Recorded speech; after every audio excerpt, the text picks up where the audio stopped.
నిట్ట నిలువును కాలిపోరా అనే ఒక భయానకరమైన పరిస్థితిని క్రియేట్ చేయాల్సిన అవసరం ఎవరికి వచ్చింది, ఎందుకు వచ్చింది అనే ప్రశ్నలు ఈరోజు రైజ్ అవుతున్నాయి.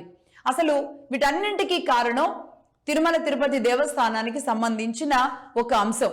15 నెలల క్రితం జరిగిన ఒక వివాదం. ఇక్కడి నుంచి మాట్లాడుకోవాల్సిన అవసరం ఖచ్చితంగా ఉంది. అంటే నేను మొదటి నుంచి చెబుతున్న కొన్ని విషయాలలో ఎక్కడి నుంచి ఏది కదులుతుందో, ఏ అంశాన్ని ఎవరు అనుకూలంగా మలుచుకుంటారో తెలీదు.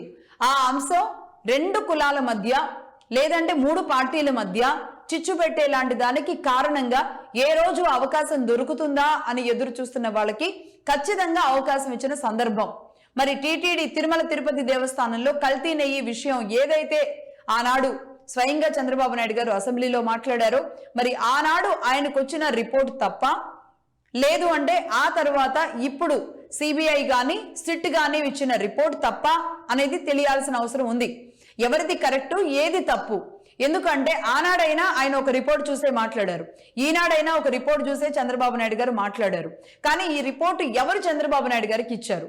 ఈ రిపోర్టు ఆధారంగా ఎందుకు ఆనాడు అంటే జంతువుల కొవ్వు అనేది ఆనాడు రిపోర్ట్లో ఎందుకు వచ్చింది, ఈ రోజు అది కెమికల్ రిపోర్ట్ అనేది ఎందుకు వచ్చింది? అసలు ఈ గొడవలన్నింటికీ కారణం ఈ రెండే. కేవలం తిరుమల తిరుపతి దేవస్థానంలో నెయ్యికి వాడాల్సిన దాంట్లో ఒక ఫ్యాట్ ఉంది. ఆ ఫ్యాట్ ఏంటి? అది చెట్ల నుంచి తీసిన ఫ్యాటా లేదంటే జంతువుల ఎముకల నుంచి తీసిన ఫ్యాట్ అనేది తేలాల్సి ఉంది. దీని మీద అనేక రకాలుగా జరిగిన పరిణామాలు, సిబిఐ అండ్ సిట్ ఇచ్చిన రిపోర్ట్లు.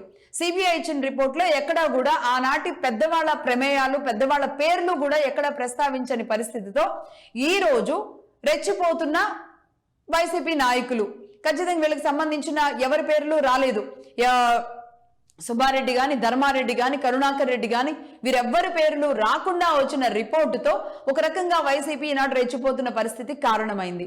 మరి దీనిని టెక్నికల్ గా ఎదుర్కోవాల్సిన కూటమి ప్రభుత్వం తప్పు జరిగి ఉంటే నిజంగా అది తిరుమల తిరుపతి దేవస్థానం శ్రీ వెంకటేశ్వర స్వామి వారికి సంబంధించిన విషయం.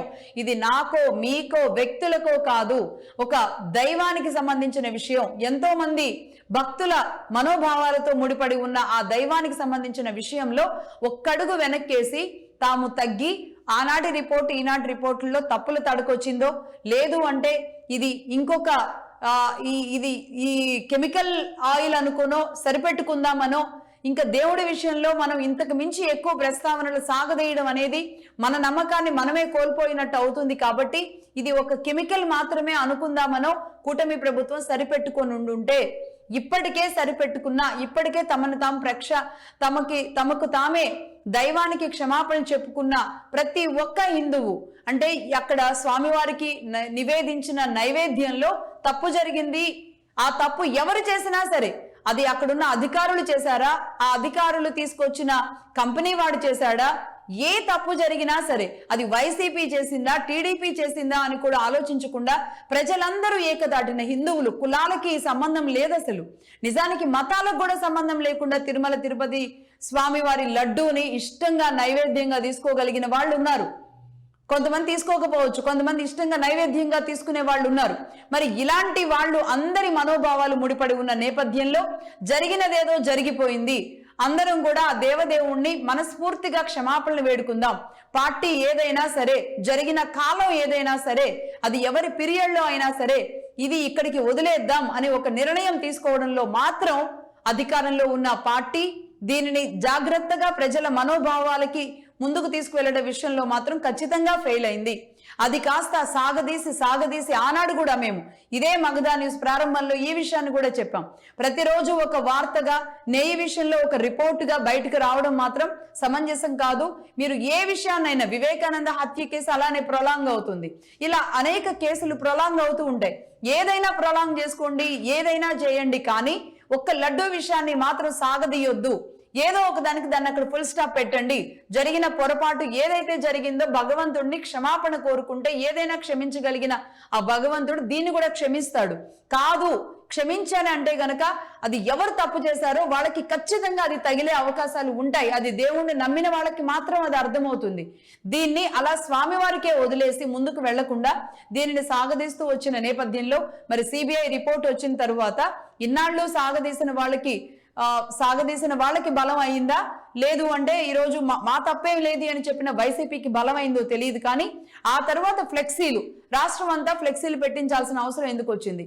ఫ్లెక్సీలు అసలు ఎవరు పెట్టించారు, ఎవరు ఆలోచన చేశారు? ఈ ఫ్లెక్సీలతోనే మొదలైన గొడవ. అది అన్ఎక్స్పెక్టెడ్ గా గుంటూరులో అంబటి రాంబాబు గారి దగ్గర మొదలైంది. లేదు అంటే ఇంకొక చోట, ఇంకో ప్రాంతంలో ఇంకొక వైసీపీ నాయకుడు దీన్ని అనుకూలంగా మలుచుకుని ఉండేవాడు. మొత్తానికైతే ఇది జరిగింది గుంటూరు దగ్గర. అది కదిలింది. కదలడం వల్లే ఇది కాస్త ఇక్కడ దాకా దారితీసింది. అంబటి రాంబాబు గారు మరి అటువైపుగా వెళుతా అంత దురుసుగా, అంత ఆయన తీరు ఎలా ఉంటుందో, ఆయన మాట తీరు ఎలా ఉంటుందో అందరికీ తెలిసిందే. ఆ విధంగా ఆయన పెద్దరికాన్ని, ఆయన అనుభవాన్ని ఆయన మంత్రిగా చేశారు అన్న విషయాన్ని కూడా మర్చిపోయి ఆయన దూకుడుగా వెళ్ళడం, ఆ తర్వాత కారులో నుంచి బయటకు వచ్చి చంద్రబాబు నాయుడు గారు లాంటి వ్యక్తిని అంత నీచంగా దూషించడం అనేది మాత్రం నిజంగా అసహ్యం.